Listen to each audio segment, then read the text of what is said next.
Here I am in my garden, and I have my paint sets outside. So I've got my Ganzo. These ones are just so beautiful. I've got about 100 colours now. Some are different brands, but they're all the Japanese watercolours. These ones are all the metallics, well, you know, lustrous, whatever they're called. I have my watercolour pencils, which were a gift from Christmas from my sons. These are beautiful Caran d'Arc watercolour pencils. I've got my Prismacolors as well, some water. I've got all the essentials, a little palette here, and some gin. Yeah. Okay, and what I want to say is that I also received another amazing gift from one of my sons, and it is the Illuminated Bible. It's an art journaling edition. It's not just an art journaling Bible. The pages, some of the pages are actually illuminated with gold. So this is gold printing, and this is the frontispiece of the book of Isaiah, which I just started at very tentatively, but I started at it because that's where the bookmark was, not for any reason. But I figure the Lord knows what I need to read. So as I do my art journaling, I'm going to be meditating on the words of Isaiah, wonderful prophet. And I just wanted to mainly talk about how I'm approaching the illustration, and I have done a little bit of research, and I found it really hard. I'm going to flick up to my garden as and just sort of float around as I talk a little bit. You can see the remains of one of our tables for our Christmas lunch. But I'm just floating around the garden here, and you can hear the birds chirping in a beautiful part of Australia. And this is just our backyard. My husband is here beside me studying Korean and drinking soju. He's showing you something he got from one of our sons as well, which he's very pleased about, and he's got his soju here. So we're having a very lovely time after all the family have left, and yeah, so anyway, there we are. But about this Bible, I just wanted to say that I have had no idea how to approach this, and because I'm a mixed media artist and I've done all kinds of work, including illuminations with gold leaf, the pages are so thin, so very thin, and they're so very scary. And I've looked up online, and there's some things you can use and some things you can't use. Look, I'm just working it out, but apparently watercolours are okay, and I presume as long as you don't use a whole lot of water, I would say that they'll probably be all right. So I've got a nice piece of white cardboard behind here just to make sure, and I'm just going to just show you a little bit of how I'm approaching this. So I'm going to ask my husband to hold the camera, I think, because I can't sort of see through while I'm painting, so he's not too happy. But we won't be long with this video because it's going to be the start of many, I think, because I am an artist. I kind of have confidence in opening a book and working on the white pages, so it sort of doesn't faze me. But how to approach it, I wasn't sure. But these are like stencil-like illustrations that have been beautifully designed, and you can read more about it. I'm not going to go into it, but you can read all about the designer and her team and how they came up with the inspiration. And I've decided to go around the outside of the roses as well as those white areas inside.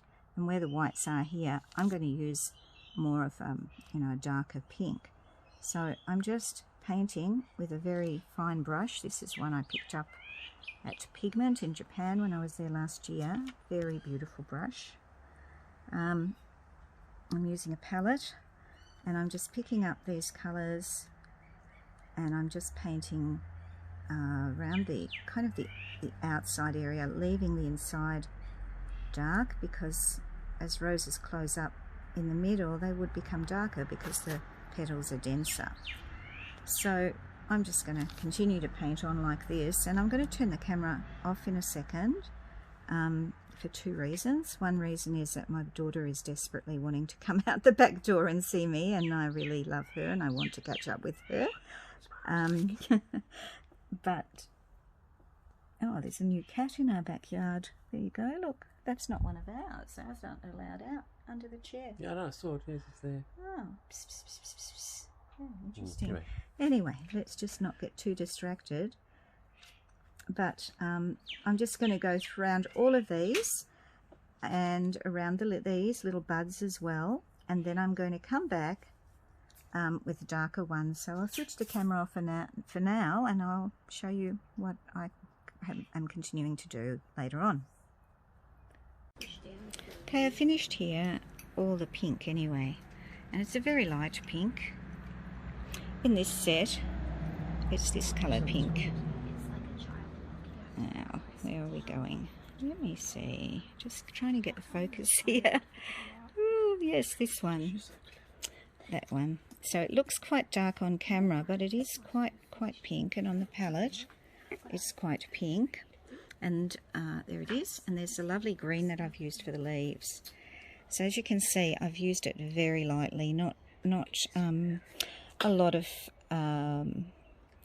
pigment at all, but I've added this green, darker green, which I think I just want to touch the leaves with this a bit. So I just want to water it down a little bit, and all I want to do here is let's see, I'm trying to focus my camera. I just want to put a tiny little bit of darker green down at the base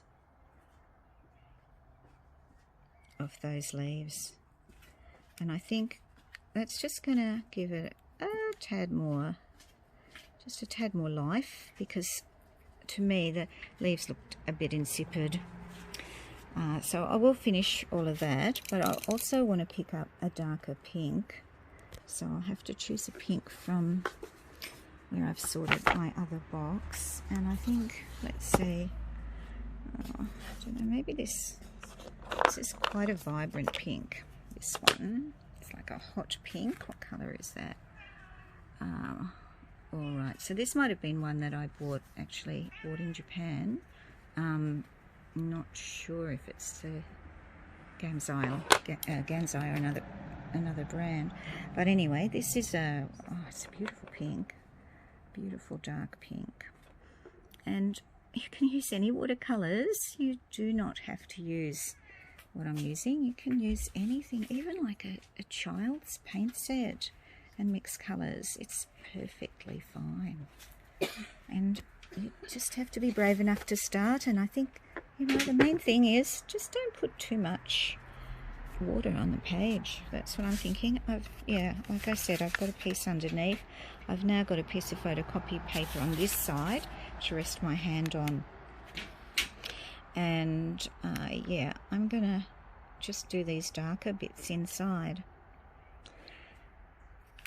Just make sure I haven't got, I just put that in the green, and I've made a lovely muddy brown. So I've got this darker pink here, and what I'm going to do is paint. Where's my paintbrush? I have to go up higher. Alright, so next time I make a video of this, I'll actually be in my studio, and I will have my I'll have my tripod there so I can put my camera on, so it'll be a bit better. So I'm just painting those bits. Oh, here comes my lovely daughter. She's holding the camera. Good little photographer she is. Thank you, Eleanor.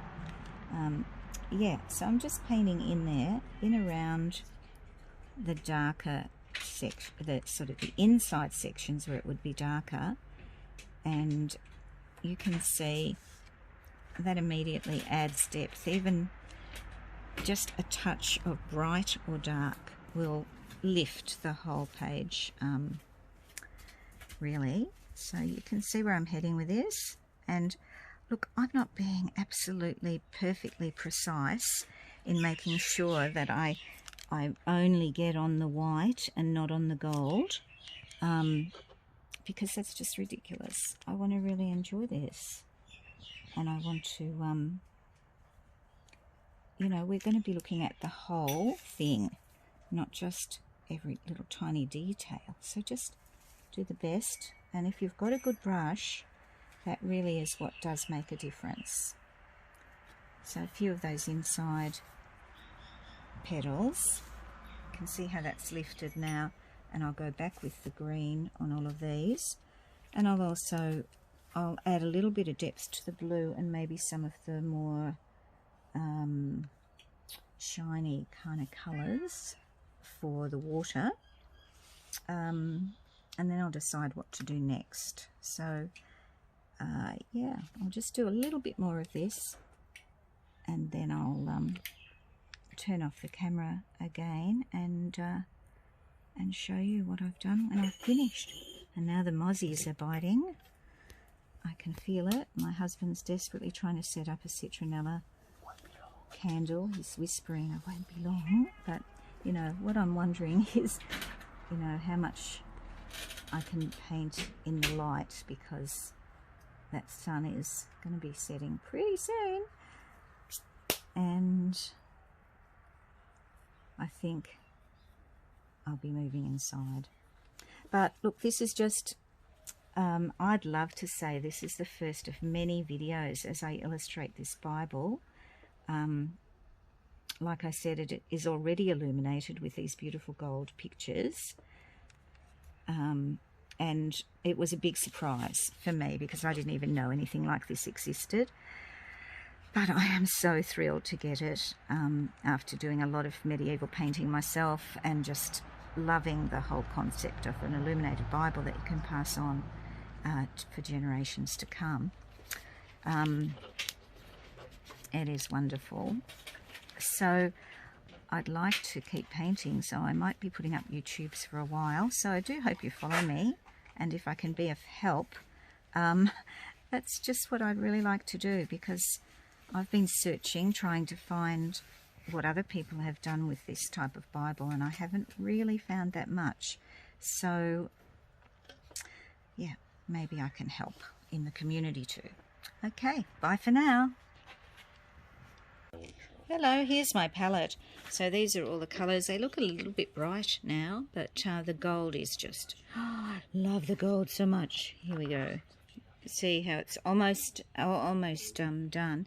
But this is 903 in the Ganzai range, and a couple of greens, a couple of pinks. That hot pink's lovely. Use it sparingly, and that one at the end is a metallic blue. And so here's my finished page, which I'm really, really happy with. I'm going to send it to my son because I'm brave enough to make a start in this Bible, but I know it's going to take me years. About the water, I've used the matte colour, the matte blue, but the darker splashes, I've used the metallic, and it kind of came out pretty well. And then on this page is this little illuminated letter T, which is quite nice. I'm just thinking I might even fill in the T. I might even fill that in with blue. And yep, so there is my finished page and the swatches, the colour that I've used, the sample colours. Yeah, so I'm here, citronella candle, or what do you call this thing? Whatever it is, burner citronella to keep the mozzies away. So I'm still out in my garden, loving it, just loving it. And Christmas lights are still flashing, still got some decks up, and it's looking like it's just so lovely out here. I just love living in Australia. And there you go. So that's my very first video for you. You can see all my spread of stuff, and I'm not sure what's going to come up next, whether I'll work through Isaiah or whether I'll choose another book. I do need to read it, and I will be doing that. So I will see you next time. Bye.